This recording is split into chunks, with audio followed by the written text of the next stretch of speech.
7 now, the back and forth is picking up between Prisma Health and UnitedHealthcare of South Carolina. We'll break it down for you. We told you a few weeks ago, Prisma said they will no longer accept UnitedHealthcare starting January next year unless they come to an agreement on prices and care.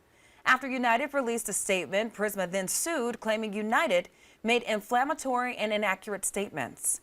Prisma also asked for a temporary restraining order and injunction. A judge recently denied that request. United said in court documents, though, it is important to point out that Prisma was the first one that first went public with the upcoming termination of the parties' agreements by emailing United's members directly, end quote.